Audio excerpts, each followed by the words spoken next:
있어요. 자, 지금까지 그 임플란트의 내용과 장점에 대해서 말을 했는데요. 그러면 아무나 다 임플란트를 할 수 있는가? 또 일단은 임플란트를 신고 나면 다 되는 것인가? 하는 부분이 있을 텐데요. 꼭 그렇지 않습니다. 이 제대로 된 임플란트가 완성이 되려면 크게는 3가지 단계가 또 제대로 이루어져야 되는데요. 그 3가지 단계가 뭐지? 한번 볼까요? 일단 첫째로는 그 수술 전에 정확한 진단 분석이 이루어져야 됩니다. 그리고 두 번째로는 그 정확한 진단 분석이 이루어져 있으면 정교하고 안전한 수술 과정이 또 뒷받침이 돼야 될 거예요. 그리고 이 수술이 잘 되었으면 또 그 기능을 잘 할 수 있는, 영구적으로 기능을 할 수 있는 보철물을, 이쁘고 기능 잘하는 보철물을 완성을 해야 할 것입니다. 이 3가지 단계가 매우 중요한데요.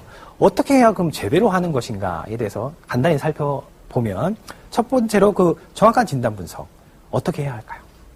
바로 그 CT를 촬영을 해가지고요. 3차원적으로 입체적 정밀 분석을 해내야 됩니다. 우리 얼굴은 입체적으로 생겼어요. 그리고 수술도 입체적으로 하는 겁니다. 어머님들 그 치과에 가가지고 파노라마라고 전체적인 그 치아의 그 그림을 한 장의 평면 사진에다가 이렇게 나타내는 사진 찍어본 경험들이 있으세요? 없어요? 치과에 가면 큰 엑스레이 사진을 찍습니다. 그래서 전체적으로 보게 되는데요. 이 사진은, 그러니까 치아의 그 상실 유무나 아니면 병의 상실 유무에 대해서 그러니까 전체적인 이미지를 받는 데는 아주 효용적인 가치가 있어요. 하지만 입체적인 거를 평면에다 투사를 했기 때문에 왜곡도가 너무 심해서 정확도는 빵점입니다. 그러니까 그것만 가지고 이렇게 임플란트 수술을 잘 해내기는 아주 어렵죠. 그래서 CT를 찍어서 뼈의 모양, 두께, 길이, 골 밀도 등을 정확하게 계측을 해내고 어떤 각도로 어떤 위치에 얼마만큼의 길이의 임플란트를 식립할 것인지 진단을 하는 게 매우 중요합니다. 그렇게 정확하게 진단이 되었다면 이제 두 번째로는 정교하고 안전한 수술을 해야겠죠. 사실 이 부분은 그 수술을 집도하는 의사의 그 역량과 정성과 깊은 이제 상관관계가 있을 거예요. 근데 이제 그 외에도 또 수술하는 그 장비와 기구와도 그 상관관계가 매우 높습니다. 최근에는 그 레이저를 이용을 해가지고 안전하게 이제 임플란트를 심어내고 있는데요.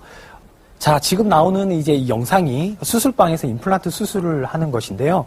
지금 요 장비가 레이저예요. 빛이 조그맣게 보이는데 이 레이저를 이용해서 지금 잇몸을 뚫고 있는 거예요. 봐야 될 포인트는 잇몸을 뚫었는데도 피가 나지 않아요. 그리고 주변에 뭐 큰 손상이 없습니다. 그리고 지금 잇몸을 뚫고 난 다음에 또 레이저로 뼈를 뚫고 있는 건데요. 역시 피가 나지 않죠. 피가 나지 않으면 붓지를 않아요. 또 붓는 게 줄어들면 통증도 그만큼 많이 줄어드는 효과가 있죠. 이건 다른 분인데요. 임플란트를 여러 개 지금 싣고 있는데도 불구하고 피가 나지 않죠. 창상은 나지만 상처는 나지만 이처럼 그 어떤 장비를 쓰느냐에 따라서 안전하게 좀 더 보다 쉽게 수술을 할 수 있느냐 없느냐가 결정되기도 합니다. 자, 이렇게 정교하고 안전한 그 수술이 또 완성이 되었다면 기다렸다가 또 기능도 잘하고 예쁜 보철을 만들어 놓아야겠죠. 이 보철을 만드는 데 있어서의 또 이제 중요한 포인트는요. 뼈와 임플란트가 잘 결합을 했는가를 그 확증을 받는 게 아주 중요한 포인트입니다. 근데 요즘 의료 광고 시장을 보면 뭐 임플란트를 신고 한 달 만에 보철 완성을 할 수 있다. 좀 심하신 분들은 막 그날 당일 보철 완성 이런 게 막 쏟아져요. 근데 사실 엄격한 의미에서 이건 사실이 아닙니다. 어떤 분들은 하루 만에 보철을 해도 평생 잘 쓰시는 분들 생길 수 있습니다. 한 달 만에 해도 문제 없는 분들 생길 수 있어요. 하지만 이건 전제가 있어요. 뼈와 임플란트가 그 평생 동안에 그 힘을 받아낼 정도로 잘 결합을 했는가를 확인하는 과정. 그걸 하고 난 다음에 보철을 해야 되는 거예요. 그래서 그 뼈와 임플란트의 결합도를 수치화하는 그 결합도를 확인하는 장비가 있어요. 그거를 가지고 한 달, 뭐 2달 이렇게 확인을 해내면서 각자에 맞는 최단 기간을 잡아내서 안전한 보철을 만들어내는 게 필수입니다. 이 임플란트 수술이라는 것은 한 30년, 40년 쓰시려고 많은 비용과 시간을 들여서 하는 수술 치료예요. 그런데 이제 그 기다리는 그 한두 달 못 기다려가지고 성급하게 근거 없이 덤볐다가 30년 쓸 걸 10년만 쓴다든지 5년만 쓴다든지 하는 것도 억울한 일이죠.